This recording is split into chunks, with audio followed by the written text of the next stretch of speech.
los pobres, los que tienen hambre, los que lloran.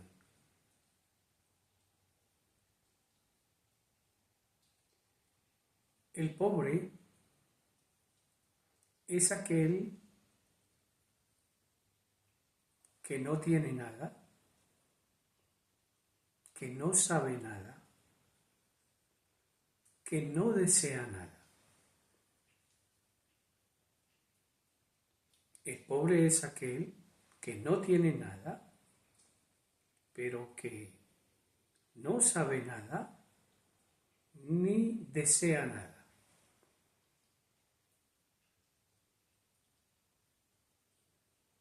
El que tiene hambre es el que está abierto a ser alimentado. Aquel cuya apertura siempre deja espacio para aquello que lo va a alimentar. El que llora no necesariamente es el que está triste. El que llora es el que clama, el que gime. De hecho, la misma expresión de llanto y de gemido en la tradición bíblica es una de las formas como se hace una oración meditativa. El que gima, el que ansía, el que llora.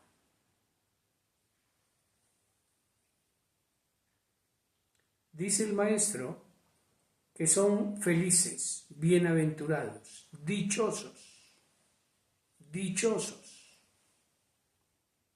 Los pobres, los que tienen hambre y los que lloran. Puede sonar contradictorio, pero es porque él sabe a qué se está refiriendo.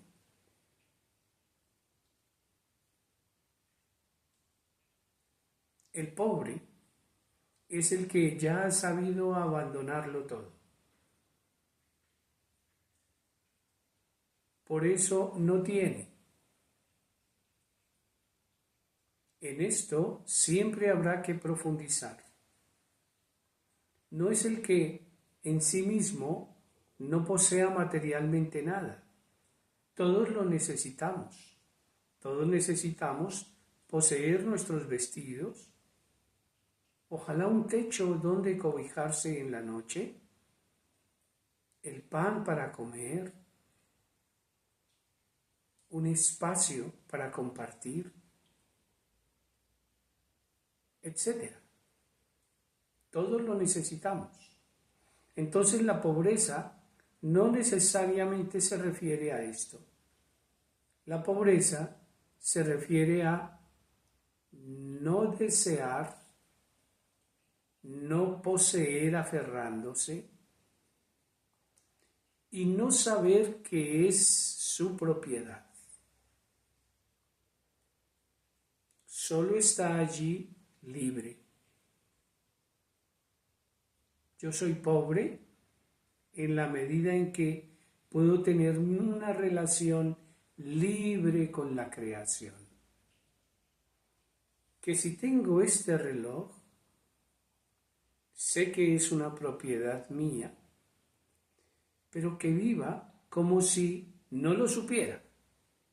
Es decir, en algún momento no puede ser que yo esté dependiendo de él. Y que, como lo recibí, lo puedo entregar. Y que no me aferro a él. Me sirve para saber la hora. Y eso está bien. Pero no puede ser el motivo de mis desvelos. Porque ya no lo encontré, se me perdió, se me rompió. No puede ser el motivo de mis desvelos, porque ya no lo tengo, ya no lo sé mío, ya no lo deseo.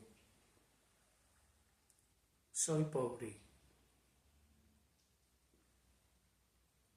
En medio de las cosas que me van rodeando.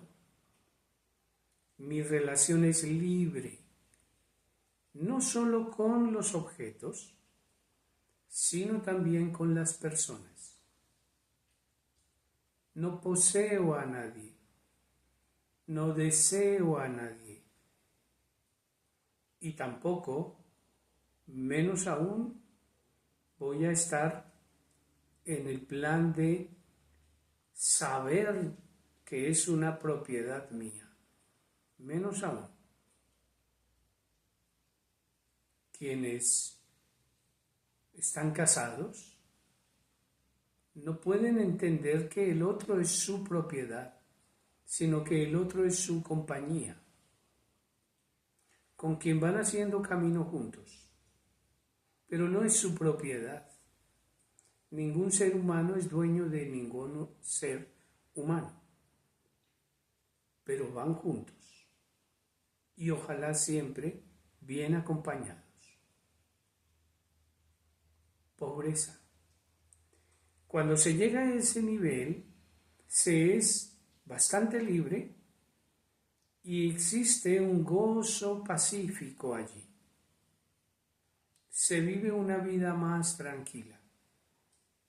Bienaventurados los pobres, dichosos, felices. Bienaventurados los que tienen hambre, porque siempre están en la apertura a ser alimentados por la presencia divina. De ninguna manera el Evangelio está hablando de bienaventuradas las personas que tienen hambre y viven sin un pan, mendigando en la calle. No está diciendo eso el Evangelio. Por el contrario, dice que es una vergüenza para el ser humano ver que otro hermano tiene hambre y no le comparto mi pan. Que no debería haber seres humanos sintiendo hambre. Entonces aquí se trata es de el hambre, la apertura, el vaciarse para ser plenamente nutrido por la presencia divina, pero también por la presencia del otro.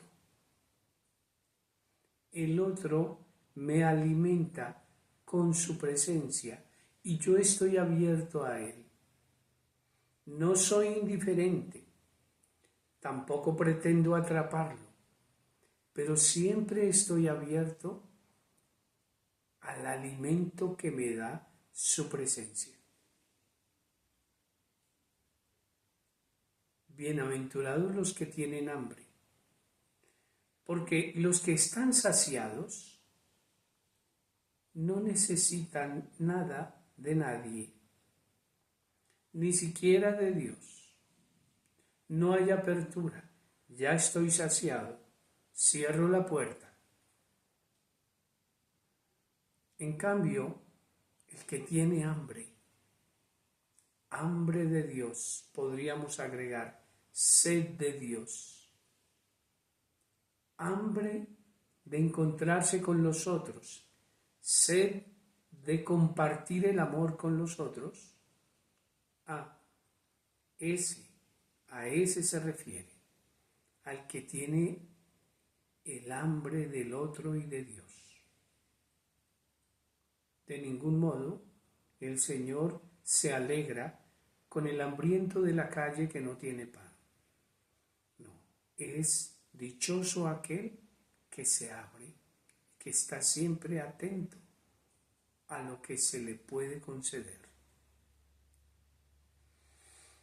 Y bienaventurados los que lloran, Ya lo decía, no se trata aquí de aquel que anda triste, llorando y lamentando. No, es aquel que gime, gime por la presencia del reino en su vida y en los demás. Gime. Esa expresión además se encuentra en muchos salmos. En el lecho gimo, anhelando tu presencia, dice un salmo. En el lecho lloro, traducen algunas Biblias, lloro anhelando tu presencia o pensando en ti. De ninguna manera es una tristeza, no siempre es una tristeza, claro que lo hay, pero aquí se refiere a ese anhelo, a ese gemido, a ese clamor. Gimo por la presencia divina. Y serán consolados aquellos que gimen. Por la presencia del reino no solo en su propia existencia, sino en la de los otros. También es un anhelo de hacer presente el reino de Dios entre todos, en las pequeñas familias, en las grandes comunidades, en nuestras ciudades, en el mundo. Ahora que hay una extraña manifestación de una cerrazón de algunas personas, de algunas formas de gobierno, de algunos estilos de vida cerrados. No hay apertura. No escuchan el clamor del que tiene hambre y del que busca. No lo escuchan. Y nada pobres son. Ese es el camino de los discípulos del Maestro. Pero también es el camino de nuestra práctica contemplativa. Lo abandono todo para unirme a la presencia divina que habita el hondón de mi alma, con una profunda hambre de Dios y anhelando, gimiendo esa experiencia de unidad en donde también entran mis hermanos y entra el cosmos al que estoy llamado a cuidar. Vamos a practicar.